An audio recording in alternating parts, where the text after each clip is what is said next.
there's a lot of things in the Chinese community where a lot of the companies treat students unfairly and interns unfairly. Can we say that? We always think why? That's but good. I feel like most Chinese schools is like score. They were talking about Australian TV show. Which show's that? I forgot. I didn't know that. Oh my gosh. I just felt I'm so dumb. Confidence is the very, very important thing in your life. The thing I hated about teaching PTE is like the ridiculous advertisements and stuff. Did you feel awkward or uncomfortable when you are with Chinese people who don't speak very good English or they have... Hello guys, welcome back to my channel. It's Lucy. Today you may feel a little bit confused why I'm talking English in this video because dun dun dun, I have invited my good friend Nathan to my YouTube channel. Woo! Hooray! Oh yeah. Yeah, introduce yourself. Well, I am Nathan. I am very handsome. I'm like 22 years old, but sometimes I forget and sometimes I think I'm 21 years old. I don't teach much else than PTE anymore. Mostly I teach everyday English, but I am a public servant and that's my main job. So I work for the government now. I'm a big fancy officer. And yeah, I'm just enjoying life, chilling and getting rich. That's good. That's awesome. Right now, Nathan is very, very busy. So finally, we got some time to sit together and film a video for you guys. I appreciate that. And so let's dive into the topic. Of course, why not? Would local people like to make friends with Chinese people? Not so much. Why? Well, there's a couple of things. The first thing is the style of clothes. Chinese people in Hobart and Melbourne as well is still very different to how local people dress. For example, those long, horrible jackets I hate. The big, you know those big puffy jackets? Yes, like big black? Yeah, the black down to like their knees and stuff. Right. If it's raining or it's like the weather's cold, then fair enough. But during the summertime, it's just... all I imagine is sweat building up under that jacket in the sun. To me, it just doesn't look that nice. Okay, I wouldn't wear it, that's for sure. I partially agree with you because everybody has their own choice to choose what they would like to wear. Yeah. But I got your point. Imagine when you wear long puffy jacket in summer, maybe your Australian local friends will think, oh, if you are sick or you don't want to be communicated because you cover yourself so tightly, right? Yeah. So especially if you're a guy and you date someone with a long puffy jacket on the first date. No. yeah, they will feel maybe a little bit awkward. Unless it's cold, then it's okay. Yeah, at least I want to emphasize that. Maybe you could change yourself in a good way. Maybe you could wear like short coat or sports jacket. Sports jacket is really good. Nike, Adidas, Nike. yeah, whatever. Sports jacket. Just that sort of stuff. Like at the end of the day, like it's just about mingling with the culture, I guess. Yes, because Asian people always get cold easily, not Australian people, because I know, especially young generation in Australia, they love wearing less in summer. They just would like Even in winter. Even in winter, yeah, yes. Yeah. After I was 16, I just wore shorts all the time. Even when it was raining, cold, snowing outside. Really? Did you get cold because of that? Oh yeah, but I didn't Of course! mind. Oh my god! Mind. Like even now, I'd still wear like t-shirts outside when it's really cold. Oh dear, you need to take care of yourself.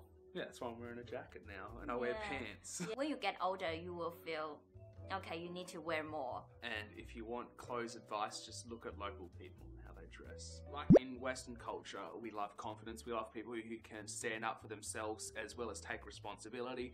And if they don't understand something, they try and get a clear, definitive, repeat it back. When I was operations manager at the cherry farm, as well as through teaching, as well as hiring interns, confidence is a big issue and problem with And some I remember, Chinese people.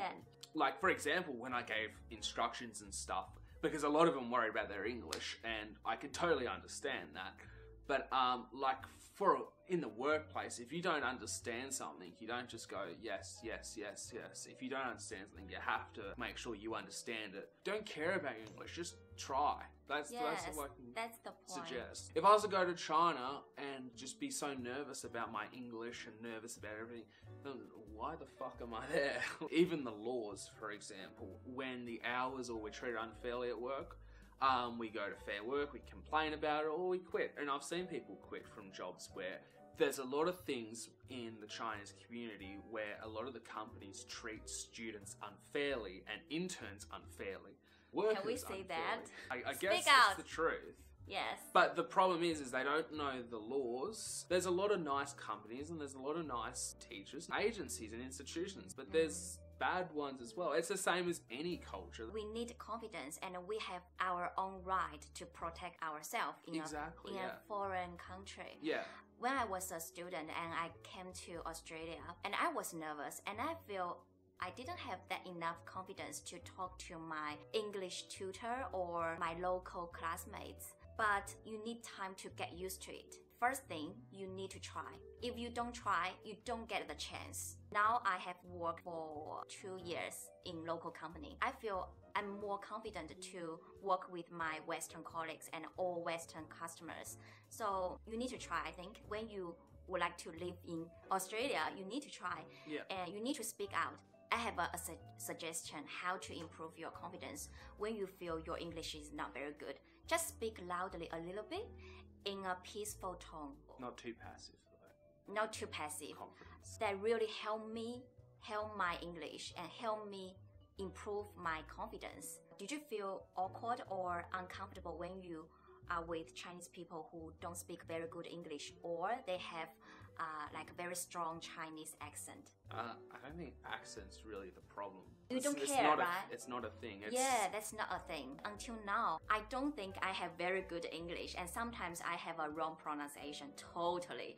But I don't care. I just speak out, and I know my Australian friend doesn't care, and I just know they definitely know what I'm talking about. That's the point. Just remind me when new international students or new immigrants immigrants, you see, I got wrong pronunciation, come to Australia, they may be a little bit scared to talk with Australian friends because they don't know what Australian culture is. Believe me, I experienced that. I remember when I first time sit down with my all Western colleague in a big Christmas party in a pub. They were talking about Australian TV show. What show is that? I forgot. I didn't know that. Oh my gosh. I just felt I'm so dumb at that moment. No, Australian TV shows are shit. Okay. Anyway, I just feel I'm so dumb. So what could I do? And I feel, okay, I need to do something because I was quiet and nobody would like to talk to me if they continue to talk about Australian TV show. I asked them, what's the Australian TV show you are talking about? I'm so curious about that. When I ask them and they tell me, and I ask them again, then the conversation is good. So I think you need to how can I say, mingle into ask questions by asking questions Yeah. and mingle into the conversation. Yeah, don't be shy and speak out. That's it. I totally agree with you. They come here and they stay within the Chinese community, whether they feel safer or whether advertisements or societies or whatever. Local people don't go to China to hang out with Australian people. You need to get out of your own community and mingle with other communities as well. And the more you stay in your own community, the more you're going to build up fear and the worry, and you're going to have lack of experience with jobs or local And lack people. of confidence. Lack of confidence, yeah. Critical thinking plays a big part in that. The education system in China and Australia is completely different, right? Australians more care about critical thinking, having fun. We have no exams at school, it's great, until our final year of high school. And then even our exam in high school doesn't matter. We still get to go to college and have fun. Yeah, and you don't need to go to university as well. Oh no, we don't have to. Of course, still learning. English classes, it's all about critical thinking. Why do we think like this? And why did the author use this method? We have a subject, I'm not too sure if it's still the same name, but it's a study of social economics. Oh, social economy. Yeah. So we just learn why do countries think like this? Why do we think like this? Why agriculture, blah, blah, blah, all that stuff. We have to write essays, and not really essays, but assignments, and we learn stuff like that. We always think why? But good. I feel like most Chinese schools, it's like score. Yes. In China, we have like exam-oriented education. Yes, yeah. I am the generation of 90s in China. I felt stressed all the time when I studied in my middle school, high school, even primary school. Because my parents told me, you need to get higher school. You can get into a good university. If you couldn't go to a good university, you just lose your job and your life just messed up. Yeah. So I feel so stressed. When I came to Australia, I feel that's totally different. Totally. Yeah.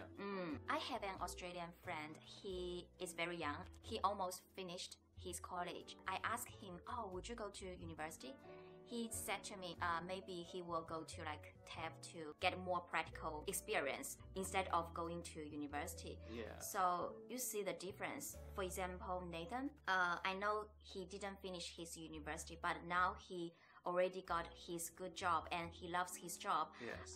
If you ask me why he can get a good job, because he works so hard and he got lots of working experience before he got this good job. Yeah. So I think in Australian culture, in Australian working environment, the most important thing is focusing on your experience. Yeah, the thing I hated about teaching PTE is like the ridiculous advertisements. Pay $2,000, high score, blah blah blah.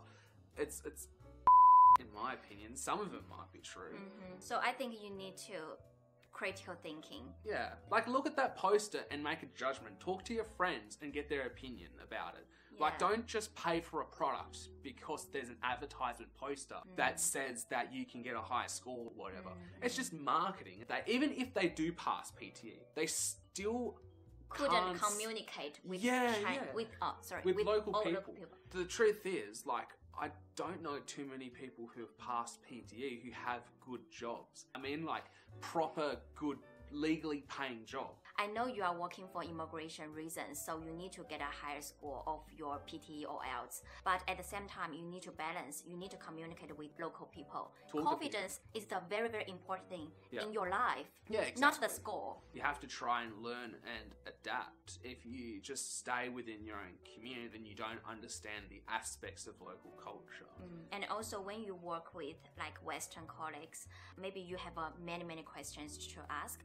But I would suggest you think by yourself first, then you discuss with your colleagues, or you resolve by yourself. But if there is a risk, depends on. Risk, but if there is a risk, you just ask for help. We always would like to let you know critical thinking is very, very important. Yeah, I totally agree. I don't know if I should really talk about this or not. Just because, like, a lot of local people judge, like, a lot of international people who buy, like, lots and lots of stuff to sell to China, back to China or whatever. I think if I have relatives in China, they would like to try one of them, I could buy one of them to let them try, but not crazy buying. It's really hard to talk about because there are some people who generally do buy because, like, the baby formula might not be good in their country. And so they send it back to look after their family and stuff. Yeah. That's okay, right? That's okay. Yeah. There are some people who, like, profit from it. Thinking critically, I guess. It's more of, like, not really who's right and who's wrong, but it depends on the situation, I guess. That's right. If there's a shortage, then hoarding or selling it's not good. But if there's like a billion toilet papers everywhere or a billion baby formulas, then bulk buying is not that bad.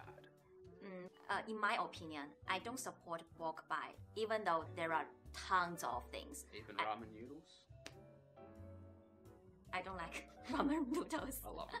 So yeah, in my opinion, I don't support and earn money and profit from babies. Some Chinese people, they buy lots of baby formula. They are being looked like they use babies to earn money. So they already give an overall bad impression to Australian friends. Yeah. That's unethical. So I think that's why Nathan mentioned that topic. Yeah. I'd like to add to that. You know, there's arguments about helping the economy and stuff, but the point is the overall view of the local people, especially like the older generations of people who believe the newspapers, who believe every word of the media. The companies like profit from the anger of the local people. And there's videos of people or like international people buying lots of A2 and like stacks of it outside the supermarket and they don't care.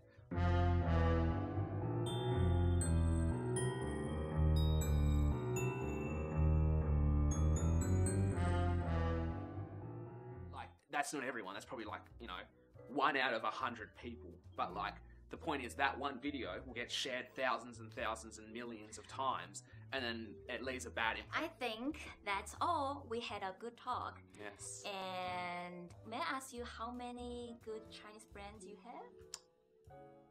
Around 3. So I'm One of them? No. Yeah. No. You break my heart. She paid me $10,000 to do this video.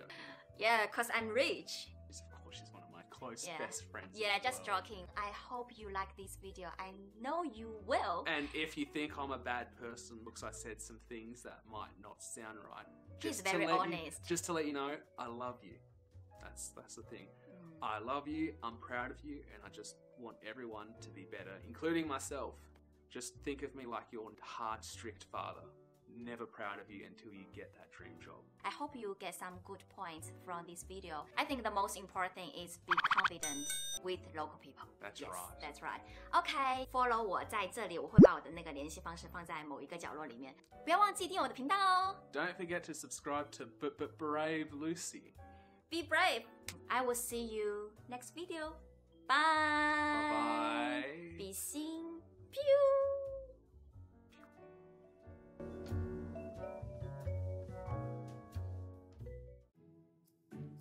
Can you move a little bit? Closer or No, far? far, a little far.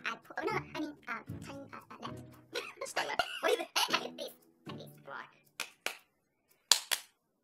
Like two You primary two- school kids. I have to cross my leg. I hate crossing my Okay, legs. you can practice, yeah, please. Yeah. Please. I don't want to look too fat. No, you're cute. Please. Fuck, we have to do that part again.